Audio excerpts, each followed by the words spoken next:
안녕하십니까. 국가과학기술자문회의 기계소재전문의 위원장을 맡고 있는 한국화학연구원 윤성철입니다.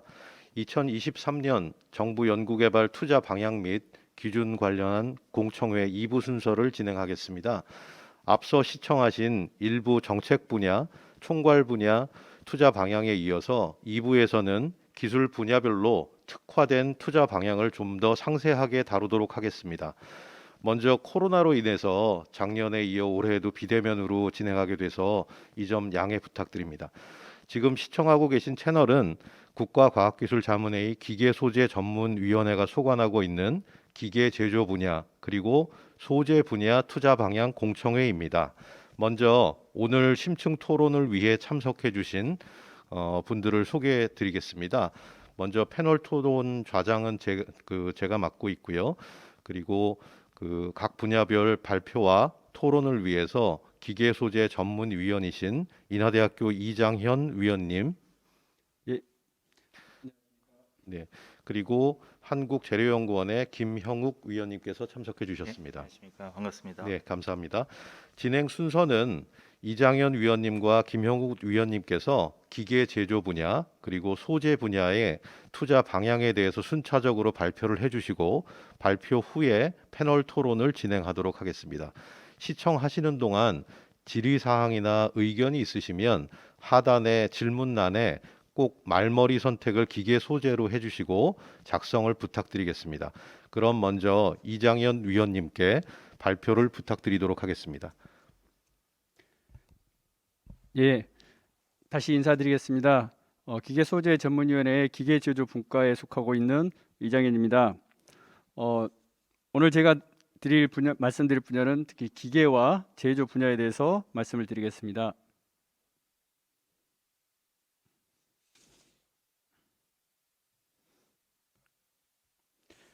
예, 먼저 주요 정책 목표에 대해서 말씀드리겠습니다. 주요 정책 목표는 지금 보시는 것처럼 크게 두 가지가 되겠습니다. 1번은 미래시장 선점이 있고 2번이 중소생태계 강화가 있습니다. 특히 미래시장 선점에서는 크게 두 개의 정책 목표가 있겠습니다. 1번은 친환경화, 2번은 디지털 전환입니다. 친환경화 같은 경우는 널리 알려진 것처럼 2050년 탄소 제로 정책에 맞춰서 변화되고 있는 여러 가지 제품과 그다음에 각종 환경에 대한 이야기가 되겠습니다. 특히 선박 같은 경우에 현재 친환경 선박 점유율이 66%이고 최종 목표 2030년은 75%까지 점유하는 것을 목표로 하고 있습니다. 그리고 친환경 자동차도 현재 재작년 기준으로 약 3%였지만 2025년에는 11%로 목표를 하고 있습니다. 배경으로 말씀드리면은 좀 전에도 말씀드린 것처럼 탄소 제로라는 거대한 지구적인 화두가 있고 이게 현재로서는 국제법상으로 강제가 되고 있는 상황입니다.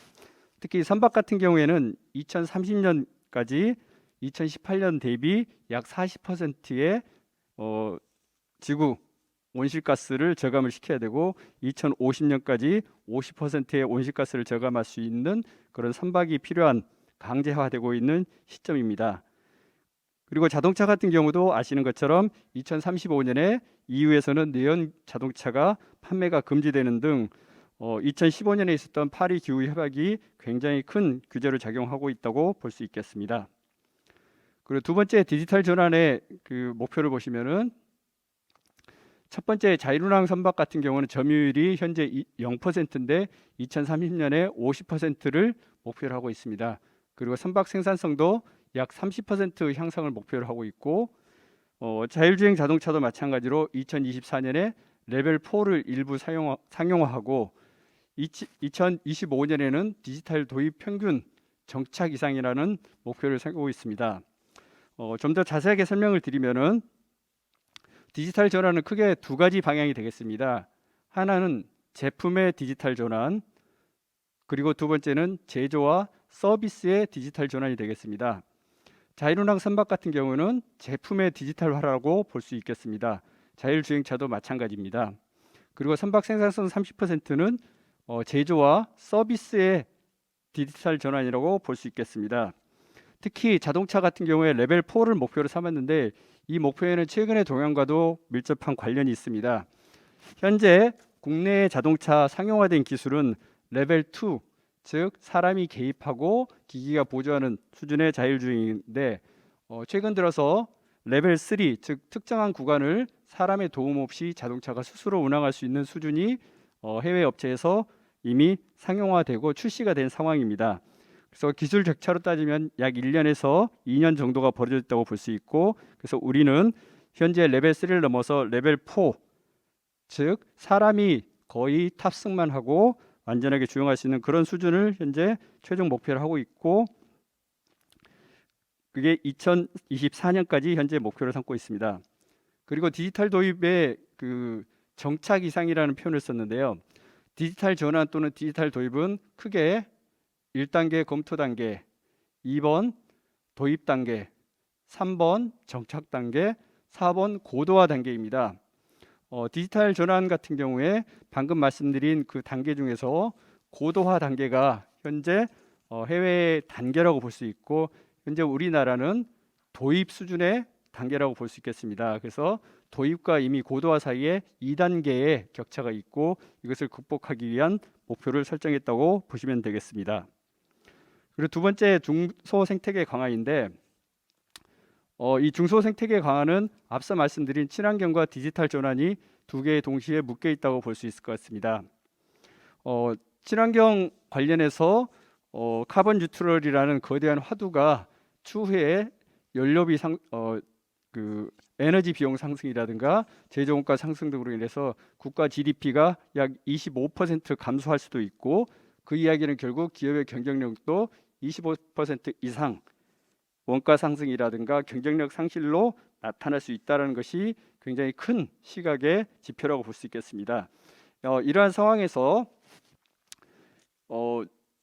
자동차 부품 같은 경우에는 약 2030년까지 천여 개를 미래차 기업으로 전환하고자 하는 것이 큰 목표가 되겠습니다.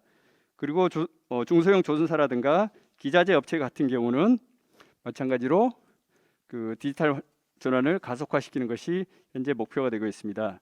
특히 엔지니어링 산업 같은 경우에는 디지털 전환 속에 가장 중요한 것이 견적에 따른 오류라든가 시공상의 오류라든가 조달 오류에 따른 공기 지연이라든가 납품 지연에 따른 페널티 등의 굉장히 무서운 요소들이 있기 때문에 이러한 요소들이 제거되고 경쟁력을 확보할 수 있도록 하자는 것이 가장 중요한 정책 목표 중에 하나가 되겠습니다.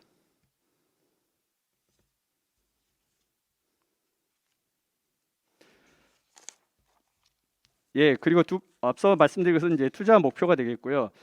두 번째가 투자 현황 및 시사점에 대해서 말씀을 드리겠습니다.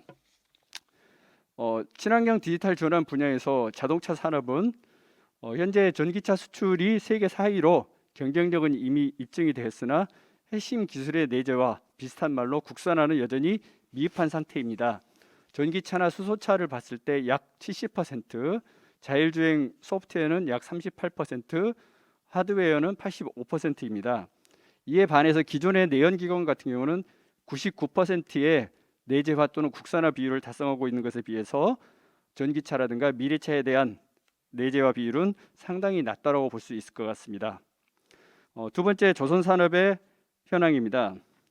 조선산업은 현재 경기 전환으로 인해서 장기간 불황을 벗어나서 경쟁 우위를 통해서 수주량은 늘고는 있습니다.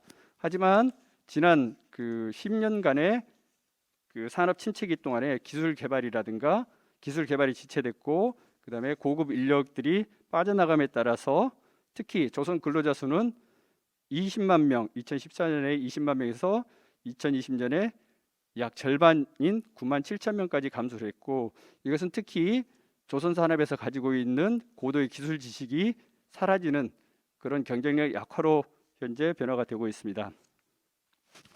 그리고 글로벌 고부가가치 선박이 2021년에 63%, 친환경 추진선이 66%, LNG선이 97% 수주라는 좋은 지표를 가지고는 있으나 현재로서는 원가 상승이라든가 저가 수지에 따른 문제점들이 있고, 또 하나는 현재 친환경 추진선은 LNG 선박 등과 같이 탄소가 배출되는, 즉 저탄소 선박에 해당이 됩니다. 따라서 수소와 같이 완벽하게 탄소가 발생하지 않는 완벽한 친환경 선박으로 가고 있는 단계는 아니기 때문에 겉으로 보이는 지표보다는 조금 더 미래에는 위험할 수 있는 그런 상황이라고 볼 수 있을 것 같습니다.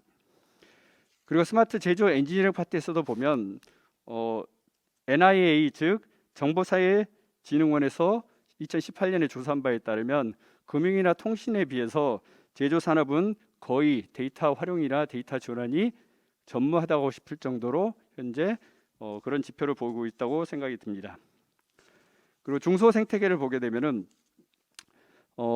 특히 조선 산업에 있어서는 대형 조선소는 약 960만 CGT, CGT는 톤수를 말합니다. 그러나 중소조선소는 62만 CGT인데 이 물량이 적은 것보다 더 무서운 것은 현재 약 한 400GT 정도 이상이 되는 400톤이죠. 400톤 이상이 되는 중소형 선박 같은 경우에도 그 탄소 배출량이라든가 오염물질 배출량의 규제를 받고 있는데 국내 현재 중소조선 기술소에 중소형 조선소에서는 이러한 중형 또는 소형 선박의 친환경화 또는 완벽한 친환경 선박에 대한 기술이나 부품에 대한 기술들이 매우 부족한 상황이라고 볼 수 있을 것 같습니다. 그리고 자동차 산업의 그 전장 부품 산업 중에서도 전장 부품으로 전환하는 기업은 약 4% 수준입니다. 그런데 이에 반해서 일본에 있는 모 업체 같은 경우에는 약 10배인 40%이기 때문에 현재로는 거의 50% 이상의 전환이 되었다고 볼 수 있을 것 같습니다.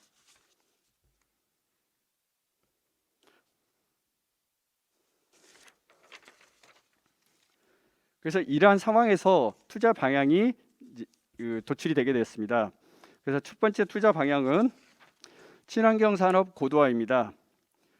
그래서 특히 조선 자동차 분야의 친환경화를 위해서 핵심 기술을 확보하고 성능 고도화를 중점적으로 지원하겠다고 투자 방향이 설정이 되었습니다. 특히 자동차 같은 경우에 성능 고도화를 하면 앞서 말씀드린 대로 자율주행 레벨이 레벨 2에서 레벨 4까지 올라가는 단계를 비롯해서 전기차의 주행 거리를 300, 400에서 500으로 늘리는 방식, 충전 속도를 늘리고 최근에는 이제 그 주행 거리가 늘어남에 따라서 발생할 수 있는 내구성에 대한 문제 등을 조금 더 향상시켜야 되지 않을까라는 것이 현재 투자 방향이 되겠습니다. 그리고 조선산업 같은 경우에는 앞서 말씀드린 대로 LNG와 같은 탄소는 발생시키나 전탄소인 선박이 이제는 탄소가 전혀 없는 무탄소, 수소, 암모니아, 전기 추진선과 같은 선박으로 전환이 돼야 되는 시점이라고 볼 수 있을 것 같습니다. 그래서 이 방향에 맞춰서 기술 지원이 투자가 진행될 것으로 생각을 하고 있습니다. 특히 조선산업 같은 경우에 예를 들어서 수소, 암모니아가 도입이 됐을 때 LNG 운반선에 같은 그런 기술적인 우가 있을 수도 있습니다. LNG 운반선은 여전히 지금도 척당 100억 원의 기술료를 납부하고 있고 1년에 약 2천억 정도의 기술료가 납부하고 있는 상황에서 이런 핵심 기술은 매우 중요하다고 볼 수 있을 것 같습니다. 그리고 자동차도 마찬가지로 배터리라든가 그다음에 수소 연료, 그다음에 반도체 소프트웨어, 센서 등 다양한 핵심 기술들이 현재 투자 방향에 포함되어 있다고 볼 수 있을 것 같습니다. 그리고 두 번째, 친환경 플랜트는 수소액화 플랜트의 핵심 기술 개발과 실증에 맞춰져 있습니다. 특히 지금 보시는 기술의 예제, 즉 액체 수소 플랜트용 원심 압축기는 액화수소의 핵심 장비 중에 하나입니다. 이것에 대한 배경을 말씀을 드리면은 미국은 현재 1960년대부터 약 50년 이상 액체 수소 기술이 발전을 해서 현재 액체 수소 충전 시스템 공급률이 약 80%인데 우리는 1, 2% 수준이라고밖에 볼 수 없는 수준입니다. 그래서 생각보다 기술 격차라든가 인프라가 좀 늦어져 있다고 볼 수 있을 것 같고 이러한 해결점들이 투자 방향이 되겠습니다. 그리고 친환경 건설 기계입니다. 친환경 건설 기계는 자동차와 달리 현재는 규제가 심하게 작용하고는 있지는 않으나 현재 우리나라 관련된 기업의 가장 큰 기업의 매출이 연간 3조 원이고 이익이 약 10%에 해당되는 굉장히 거대한 산업입니다. 그리고 이러한 산업에서도 현재 작업 환경이라든가 전자도면이라든가 위치인식과 같은 그런 디지털화와 그다음에 충전 시스템, 그다음에 친환경 연료를 사용한 오염물질 저감 등 이런 기술적인 압력이 굉장히 중요한 방향으로 되고 있고, 특히 유로 스테이지 5처럼 오염물질 저감 등이 강제화되고 있는 상황에서 친환경 건설 기계도 굉장히 중요한 투자 방향이 될 수 있다고 생각을 하고 있습니다. 그리고 중소생태계 활용에 있어서는 앞서 말씀드린 대로 중소형 조선사 같은 경우에는 400GT를 전후한 그러한 틈새 선박에 대한 친환경화라든가 스마트화에 관련된 설계 기술, 선형, 선박, 장비들이 매우 부족한 상황이라고 했는데요. 투자 방향으로 결정이 됐습니다. 자동차 같은 경우는 앞서 말씀드렸던 것처럼 전장 부품 전환율이라든가 이런 것들이 현재 약 4%에 머물고 있는 상황이고, 또한 앞서 말씀드린 배터리라든가 그다음에 수소 관련된 부품, 그다음에 반도체라든가 소프트웨어, 센서와 관련된 부품들이 현재 핵심 부품으로서 내재화되지 않는 상황에서 중소 중견 부품 기업의 이 핵심 부품 내재화가 굉장히 중요한 투자 방향으로 설정이 되었습니다.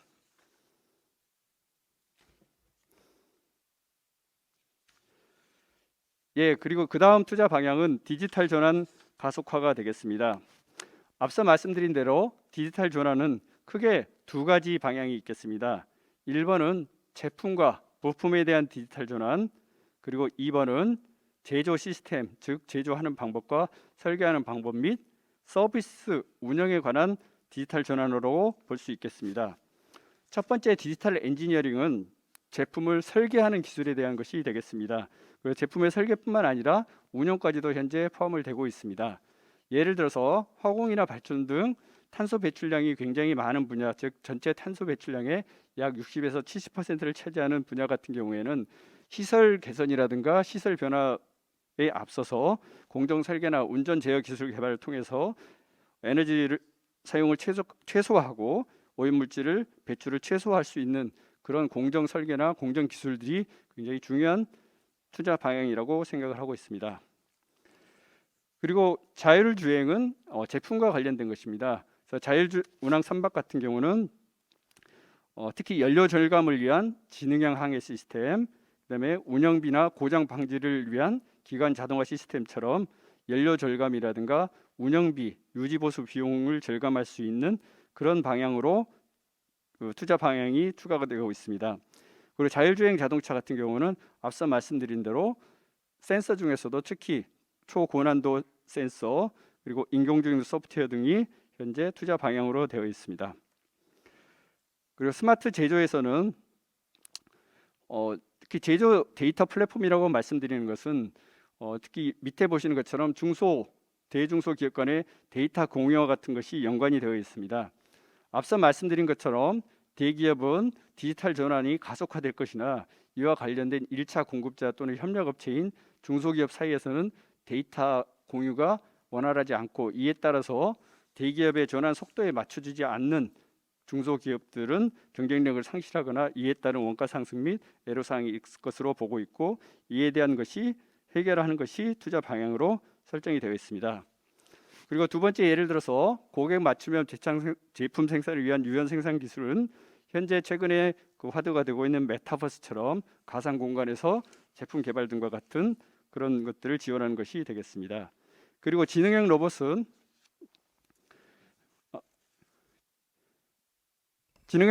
특히 사회와 산업 내의 파급력을 가지는 서비스 로봇이라고 말씀드렸습니다. 사회라 하면 최근에 예를 들어서 저희가 말하는 이제 프라이드 치킨, 이런 로봇도 현재 활용이 되고 있고, 병원이라든가 각종 사무실에서 물건을 배달하는 로봇이 일상화되어 있는 그런 사회 내에 파급력 있는 서비스 로봇이 좀 더 확산될 것으로 보고 있고, 또 마찬가지로 산업 내에서도 제조 시스템 내에서도 디지털 전환이 가속함에 따른 그런 로봇의 핵심 부품 또는 로봇이 개발될 필요가 있고, 또한 동시에 공통 소프트웨어도 지원이 큰 목표가 되겠습니다. 과거에 NC 기계와 같은 자동화 초기에 국제 표준이 선전됨에 따라서 기술 종속력들이 조금 더 완화될 수 있는 그런 기회로 활용해야 될 것으로 투자 방향이 설정되어 있다고 보시면 되겠습니다. 다음은 투자 효율화 방안입니다. 첫 번째, 데이터 활용 촉진입니다. 특히 데이터 활용 촉진은 데이터 양뿐만이 아니라 질적으로 수집을 잘 하고 잘 활용할 수 있도록 실질적인 활용 성과에 대해서 조금 더 점검을 강화할 예정입니다. 그리고 또 말씀드린 것처럼 대중소라든가 여러 관련된 공급망이 데이터를 공유할 수 있도록 하는 표준화 체계가 데이터 활용을 촉진할 수 있는 방향으로 설정이 되었습니다. 그리고 두 번째는 부처 간 협약 강화입니다. 특히 성과 연계 같은 경우는 과거에 구매 조건부 개발이라든가 민궁 겸용 개발처럼 다양한 수요처에서 함께 수요를 반영하고 활용될 수 있는 성숙된 실용화된 기술을 개발하는 것을 투자 효율화 방안으로 삼았습니다. 그리고 두 번째, 부처 간 협업입니다.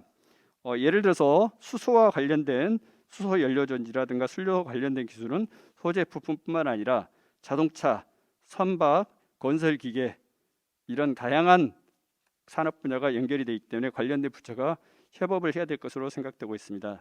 특히 여기에 이제 나와 있지는 않지만 교육부 같은 경우도 지금 현재 약 수년간, 앞으로 5년간 약 9만 명의 자율주행 자동차라든가 4차 산업 분야에 인력이 필요한 상황인데 현재 대학에서 배출되는 인원은 1년에 총 15,000명이기 때문에 이러한 현실적인 문제도 함께 고려가 될 것으로 생각하고 있고 각 부처 간의 협업 모델은 더욱더 개선되고 더욱더 다양한 모델로 제시가 될 것으로 방향을 설정했습니다.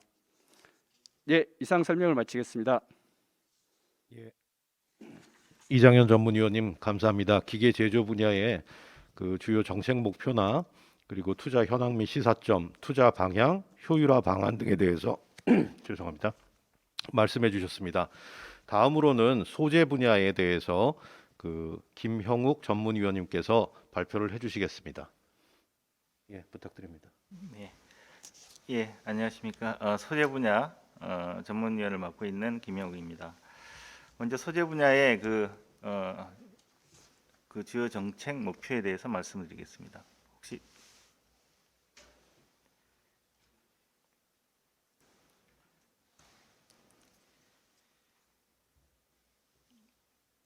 예, 먼저 주요 정책 목표는 두 가지를 들 수가 있겠습니다.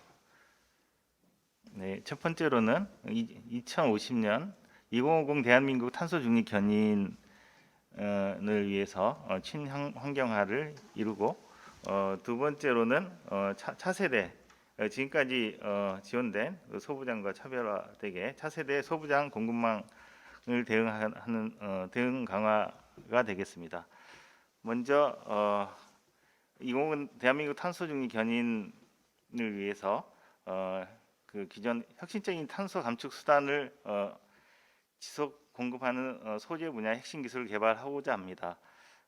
특히 이제 철강, 시멘트 같은 분야에서는 석탄과 같은 연료를 쓰기 때문에 여기서 배출되는 이산화탄소 양이 굉장히 많습니다. 또한 석유화학 등과 같은 탄소를 많이 배출하는 그런 공정에서 탄소를 포집하고 그다음에 활용하고 그다음 저장하는 이런 핵심 기술을 개발을 통해서 친환경화를 이루고자 합니다. 먼저 이러한 그 한 예로 수소 환원 제철을 들 수 있습니다. 기존에 철을 만드는 공정은 주로 철광석과 코크스라는 탄소를 연소를 시켜서 철물을 쇳물을 얻는 이런 공정으로 있습니다. 따라서 이런 이산화탄소 배출이 굉장히 많고요. 따라서 이런 이산화탄소를 이용하는 그 석탄 원료 대신에 수소를 이용하게 되면 수소 환원을 통한 이산화탄소 배출이 없게 됩니다. 따라서 이런 수소 환원 제철을 통해서 실질적으로 탄소 배출량을 제로화하는 이런 연구를 해야 되는 그런 상황에 있고요. 그다음 탄소 중립 원료 제품의 가격이 기존 그 석유계 원료들보다 가격이 높기 때문에 이러한 그 탄소 중립 원료 제품 가격 경쟁력 강화를 위한 기술 개발을 투자해서 기존 석유계 제품과 동일한 가격 경쟁력을 갖도록 유지하고자 합니다. 두 번째, 차세대 소부장 공급망 대응 강화를 위해서 기존의 그 주력 산업에 관련돼 있는 소재에 대한 그 소부장 연구가 주력이었다면 올해부터는 미래 대응을 위한 이런 소재 차세대 소부장 에 관련된 연구를 위해서 데이터 기반 소재 연구 파이프라인 혁신과 그다음 선제적인 그 선두형 기초 원천 소재 R&D를 지원하고자 합니다. 따라서 이런 데이터 기반 소재 연구를 통해서 신소재 개발 기간과 그 비용을 50% 이상 단축하고자 합니다. 잘 아시는 것처럼 소재 분야의 그 R&D는 기간도 길 뿐더러 여러 가지 그 비용적인 면에서도 많은 비용이 들어가기 때문에 이런 그 데이터 기반 소재 연구를 통해서 신소재 개발 기간을 줄이고 비용을 더 감축하는 그런 연구에 지원이 필요합니다. 또한 그 기존 그 185개의 그 주력 산업의 지원을 위한 소부장 품목을 지원했었는데 올해부터는 그 65대 그 미래 선도 품목 중심의 기술 난제 극복을 지원하고 특히 조선 항공 등 이런 수요 산업에 특화되어 있는 특수 소재에 대한 그 R&D 기반을 지속적으로 확충하고자 합니다. 두 번째로 투자 현황 및 시사점에 대해서 말씀을 드리겠습니다.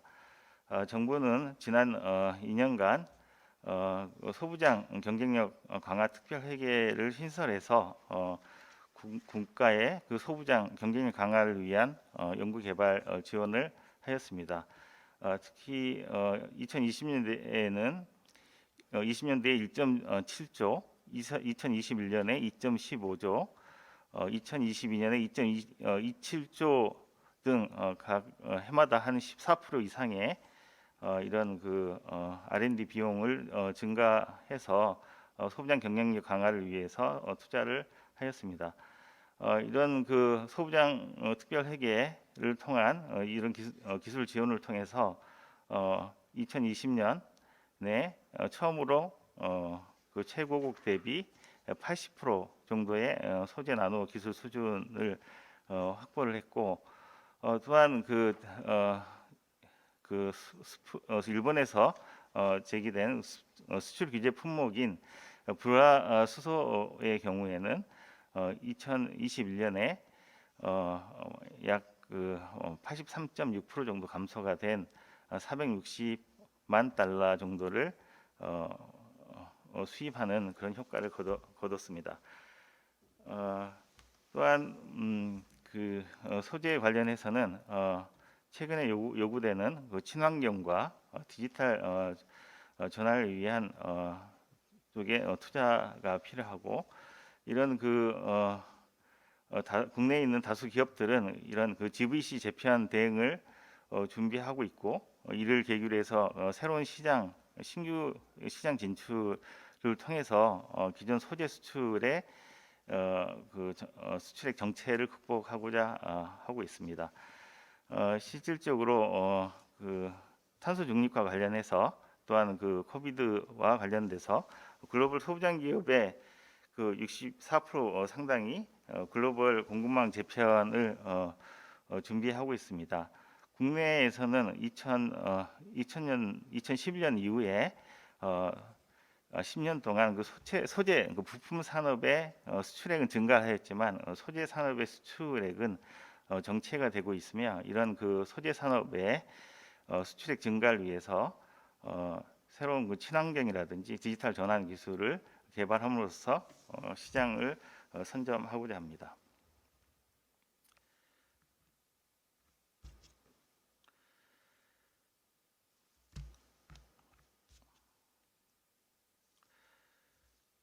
네, 다음으로 2023년도 투자 방향에 대해서 말씀을 드리겠습니다. 먼저 그 친환경 소재 그 공정 개발 확대를 위해서 기존의 그 석유화학, 철강 등 그 탄소 다배출 소재 산업의 그 원료를 대체하거나 저감하는 그런 공정, 그 다음에 디지털 전환을 통해서 공정을 친환경화하는 투자에 강화하고자 합니다.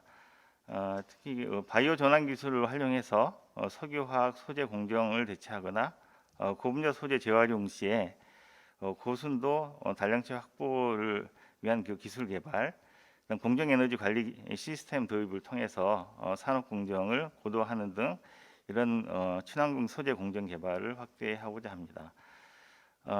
두 번째로 그 차세대 소부장 공급망 대응 강화를 위해서 세 가지 중점적으로 투자하고자 합니다. 첫 번째로는 글로벌 밸류 체인 대응을 위한 투자를 고도화하고자 합니다. 먼저 65대 미래 선도 품목과 기존에 중점 지원된 185개 R&D 핵심 품목 기술 개발 투자를 미래지향적인 패러다임으로 전환하고자 합니다. 기존의 주력 산업인 반도체, 디스플레이, 자동차 등 이런 주력 산업 고도화를 위한 그 단기적인 즉각적인 그런 기술 개발에 대한 지원을 많이 했었는데요. 이런 그 주력 산업뿐만 아니라 신산업, 특히 바이오라든지 그린 에너지 등 신산업 창출에 필요한 기술 난제 그 해결형 미래 소재 개발의 개발을 위한 연구에 지원하고자 합니다. 또한 그 스마트 소재 두 번째로 스마트 소재 연구실 구축을 지원하고자 합니다. 소재 개발 시에 그 실험의 자율화, 그다음에 가속화 등을 위해서 그 연구자의 그 물리적 개입을 최소화하고 데이터라든지 인공지능, 로봇을 활용한 이런 그 소재 개발 연구를 지원하고자 합니다. 세 번째로 실제 그 실증하고 상용화 인프라를 확충하고자 합니다. 개발된 기초 원천 소재의 실증과 상용화의 그 신속성, 신뢰성 확보를 위한 그 품질 평가 표준화 지원이 돼야 되고요. 기존에 이런 그 실증 상용화 관련돼 있는 인프라가 일부는 투자가 되었지만 그 초고온이라든지 초내식, 그다음에 초고압력, 초경량 조건, 특히 이제 극한 환경 조건에서 사용 가능한 탄소 복합 소재, 금속 소재 등 그런 특수 소재를 사용하기 위한 실증 기반 아직 구축되어 있지 않습니다. 그래서 이런 그 실증 기반을 조성하는데 투자하고자 합니다. 네 번째로 투자 효율화 방안에 대해서 말씀을 드리겠습니다. 기존 그 소재 공정 친화 환경화, GVC 대응, 그다음 기술 난제 극복 등 그 다양한 그 소재 기술 개발 수요가 있습니다. 따라서 이런 그 다양한 소재 개발 수요에 투자 우선 순위를 점검하고 그 이런 우선 순위를 통해서 보다 효율적인 투자를 하고자 합니다. 먼저 그 탄소 중립이라든지 기술 패권 경쟁, 자원 무기화 등 이런 다양한 그 정책 수요를 해결하기 위한 공통 기술을 찾아내고 이 공통 기술의 우선을 지원을 통해서 투자 효율을 높이고자 합니다. 두 번째로는 소재 개발에 있어서 소재 데이터 사업과 연계를 해서 실질적인 소재 개발의 효율을 좀 높이고자 합니다. 그 소재 정보 은행이라든지 표준 참조 물질 데이터베이스는 이미 구축이 되어 왔습니다. 그래서 이런 그 기구축 소재 데이터베이스를 파악을 하고 이런 그 기존에 구축되어 있는 데이터베이스를 활용해서 지금 추진하고 있는 데이터 기반 인공지능을 활용한 소재 개발과 연계해서 실질적으로 필요한 소재 개발의 활용도를 높이고자 합니다. 예, 지금까지 투자 효율화 방안에 대해서 말씀을 드렸습니다. 예, 감사합니다. 김형욱 위원님. 그 소재 분야에 있어서는 키워드가 탄소 중립, 그리고 친환경, 그리고 디지털화 이렇게 할 수 있을 것 같은데요. 그 기존에 저희가 소부장 그 특별법이 만들어지면서 그 투자 연구비가 많이 투자가 됐고요. 지금 2조 원이 넘는 것 같은데 이 투자를 효율적으로 하기 위해서 우선순위를 점검하고 투자 포트폴리오를 설계하겠다는 그런 효율화 방안까지 말씀해 주셨습니다. 여기까지 발표를 마무리하고요. 다음으로 그 지금 온라인상이나 플로어에서 질문이 있으시면 그 질문에 대해서 질의응답을 진행하는 순서로 진행하도록 하겠습니다. 먼저 온라인상에 지금 질문들이 올라와 있는데요. 먼저 이 기계 제조 분야부터 질문을 소개시켜 드리고 답변을 듣도록 하겠습니다. 연구소에 계신 분이 올리신 것 같습니다. 엔지니어링 산업의 디지털 자원화라는 것이 어떤 의미인지에 대해서 물어보셨는데요. 국내 중소기업 연구소 소속 연구원입니다. 엔지니어링의 디지털화라는 문구가 눈에 띄는데 정확하게 어떤 의미인지 궁금합니다라고 질문을 해주셨습니다. 이장현 위원님께서 답변 부탁드립니다. 예, 질문해 주신 엔지니어링 산업의 디지털화 지원이라는 것에 대해서 말씀을 드리겠습니다. 먼저 그 디지털화에 앞서서 디지털화가 나오게 된 배경하고 목적을 먼저 살펴봐야 되지 않을까 싶습니다. 물론 엔지니어링 산업에서 매우 그 개선된 분야도 있고 발전된 분야도 있지만 현재 가장 어려운 것 중에 하나가 특히 엔지니어링 플랜트 사업 같은 경우에 초기 계약 시 견적이 부족하다든가 그다음에 계획이 잘못됨에 따라서 공기가 부정확하고 그다음에 그와 관련된 자재나 물류가 정확한 시기에 오지 못하고 지연됨에 따른 전체적인 공기 지연, 오류 등에 따른 그 페널티 등의 그런 문제가 가장 큰 이슈 중에 하나로 생각할 수가 있겠습니다. 그래서 이러한 관점에서 본다고 한다면은 기존에 있던 여러 가지 문서라든가 정보의 디지털 전환인데 이게 단순하게 어떤 파일이나 뭐 데이터베이스로만 저장하는 것이 아니고 이것의 유의미한 정보를 찾는 것이 되겠습니다.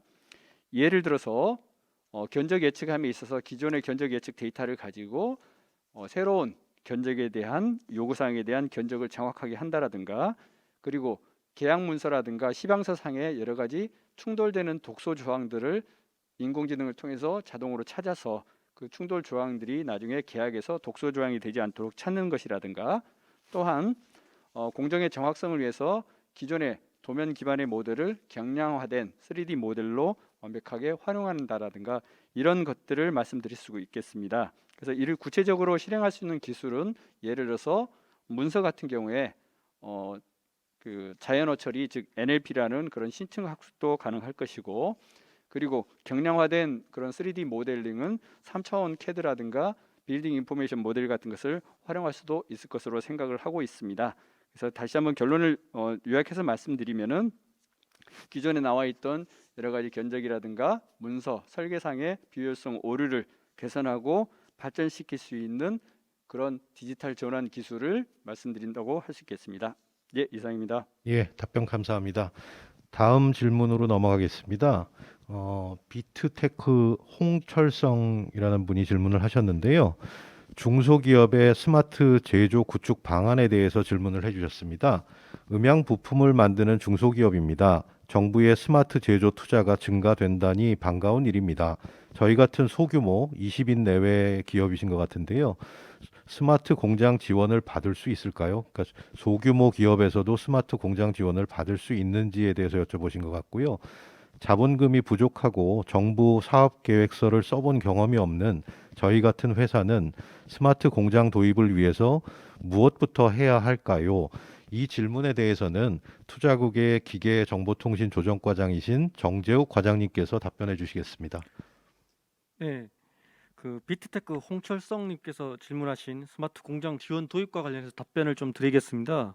현재 정부는 특히 중소기업부가 중소기업 기술정보진흥원 부설로서 스마트 제조 혁신 추진단을 통해서 스마트 공장 지원 고도화를 지원 중에 있습니다. 그래서 스마트 제조 혁신 추진단 홈페이지 smartfactory.kr 여기에 들어가 보시면 스마트 공장에 대한 지원 방법, 도입 사례 등을 정보를 찾으실 수가 있고 또 구체적인 지원에 관련된 부분은 지역별 센터를 운영하고 있기 때문에 그 지역별 센터로 연락을 하시면 될 것 같습니다. 또 중기부에서는 공정 품질 기술 개발 사업을 하고 있는데 이 사업 같은 경우도 소규모 중소기업을 대상으로 단순 공정 개선부터 공장 자동화까지 지원 중에 있습니다. 그래서 이런 사업도 좀 한번 참조하시면 될 것 같고 혹시나 정보를 찾아보시다가 좀 찾기가 어려우시면 다시 한번 그 연락처를 남겨주시면 저희가 그 구체적인 연락 방법을 좀 안내해 드리도록 하겠습니다. 예, 과장님 감사합니다. 그 답변이 충분히 됐는지 모르겠는데요. 추가적인 질문 사항이 있으시면 또 연락을 주시면 될 것 같습니다. 그리고 다음 질문은 자율주행 선박에 대해서 물어보셨는데요. 그 기업 연구소에 계신 분인 것 같습니다. 기업 연구소에 재직 중인 연구자입니다. 최근 자율주행 차에 대한 연구나 사업화가 이루어지고 있는 것으로 알고 있는데 자율주행 선박에 대해서는 다소 생소합니다. 어떤 것인지 또 정부에서는 어떤 기술 개발을 지원하는지 궁금합니다라고 질문을 주셨습니다. 역시 그 이장현 위원님께서 답변해 주실 수 있을 것 같습니다. 부탁드립니다. 예, 답변 드리겠습니다. 먼저 자율운항 선박에 대해서 말씀드리기 전에 자율주행 자동차에 대해서 잠깐 비교를 해야 될 것 같습니다. 자율주행 자동차 같은 경우는 그 생활의 편리성을 가장 중심으로 두고 있고 사고를 예방할 수 있는 가장 중요한 두 가지 목표를 가지고 있다고 생각을 하고 있습니다. 그래서 먼저 자율운행 선박을 보기 전에 자동차하고 대비해서 그러면 자율운항 선박의 가장 중요한 그 목적이 무엇인지를 먼저 봐야 될 것 같습니다. 자율운항 선박은 자동차와는 달리 우선 첫 번째가 가장 중요한 것이 운영 비용입니다. 그 운영 비용에는 크게 두 가지가 있습니다. 연료비하고 부품의 수리, 교체, 고장에 따른 비용 상승이 있겠습니다. 특히 우리가 통상적으로 약 8,000톤의 컨테이너 선박이면 중형 컨테이너 선박인데 연료비가 1년에 100억 이상이 소모가 됩니다. 그래서 1%만 절감을 하더라도 1억, 2억이 더 소모될 수 있는 그런 상황이라서 이러한 그 운영 유지와 관련된 연료비라든가 운영 유지비를 감수하는 것이 자율운항 선박의 목표가 되겠습니다. 그리고 두 번째는 앞서 말씀드린 것처럼 그 지구 온난화 가스의 감소라든가 그리고 자동차와 마찬가지로 안전을 위한 기능이 중요한 그런 자율운항 선박의 목표가 되겠습니다. 이러한 그 목표를 가지고 현재 아마도 작년부터일 것 같습니다. 2021년부터 정부 지원으로 자율운항 선박 개발 과제가 2025년까지 예정이 되어 있고 앞서 말씀드린 그러한 목적으로 1번 충돌이라든가 사고 방지를 할 수 있는 자율운항이죠. 자율운항 기능과 이와 관련된 센서, 하드웨어, 소프트웨어가 있습니다.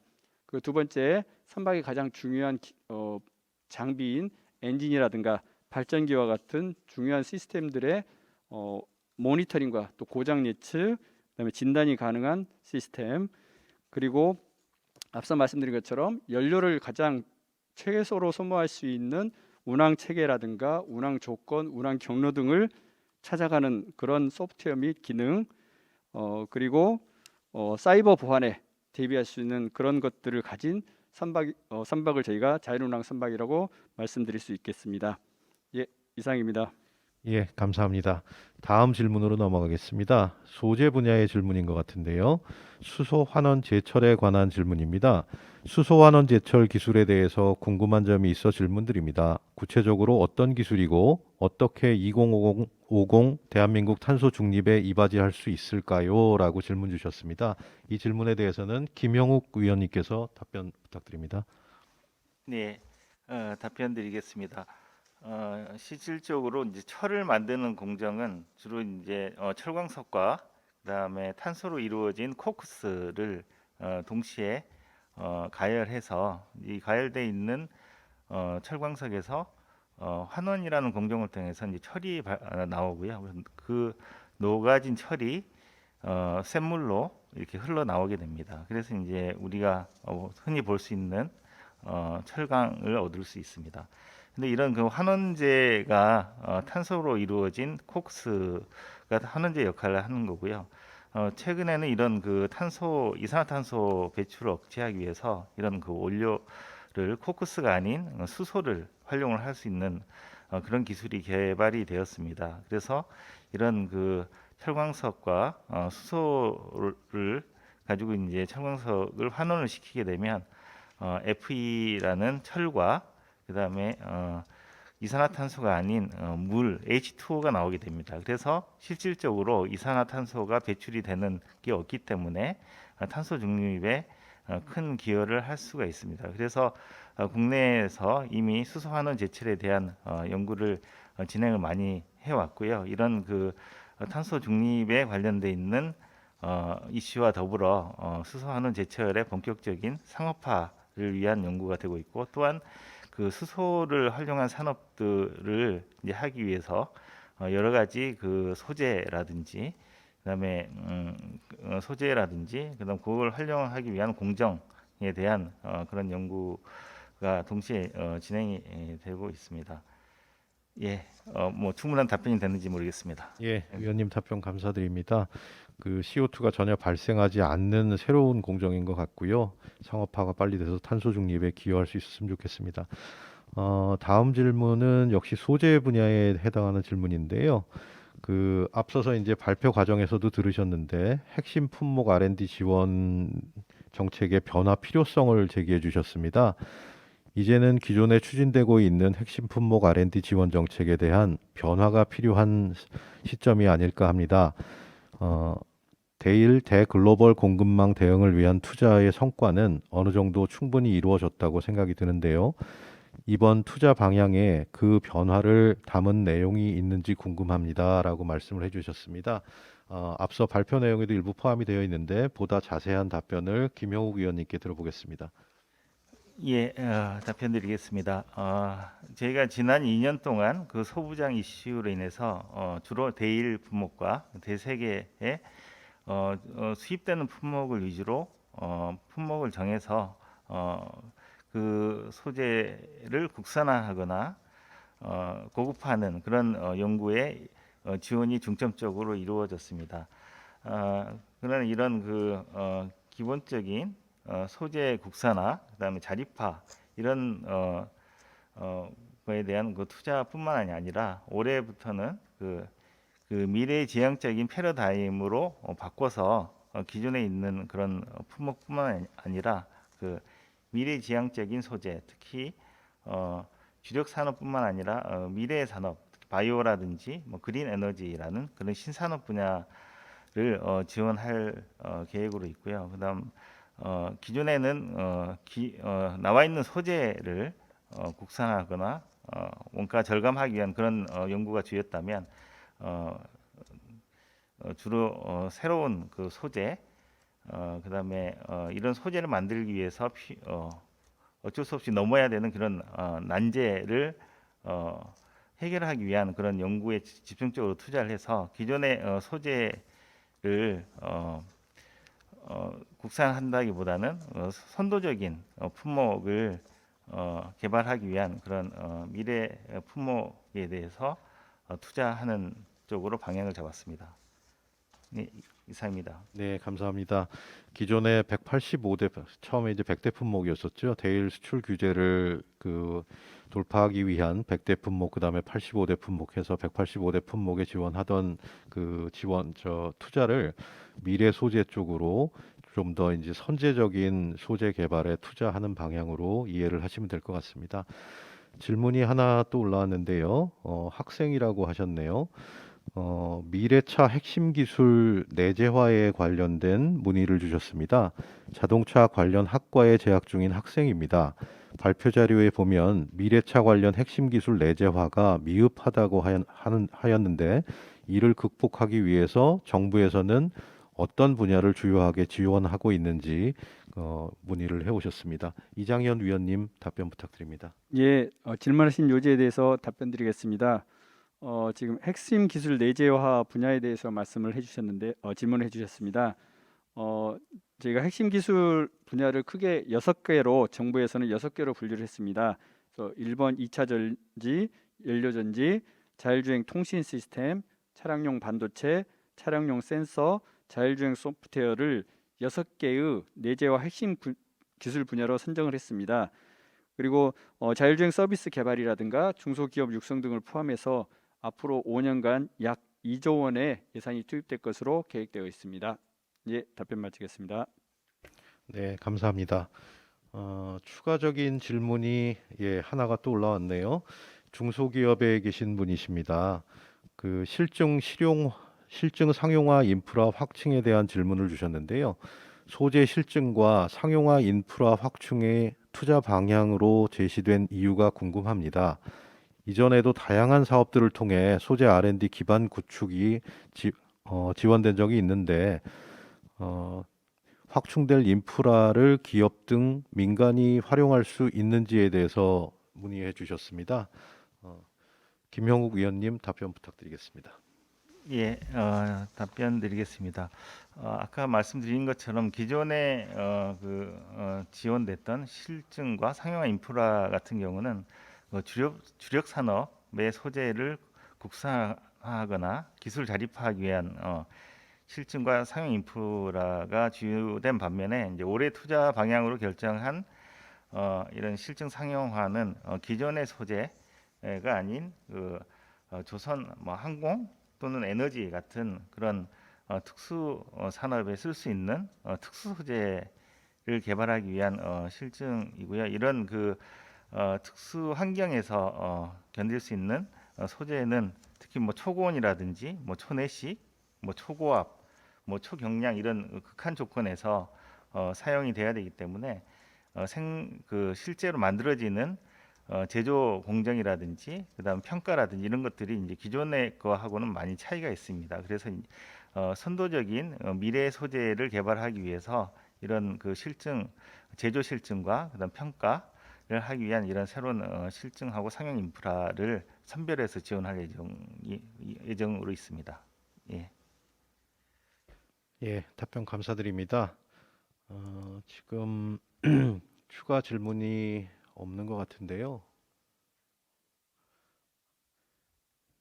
네, 추가 질문이 더 들어오지 않는 것 같습니다.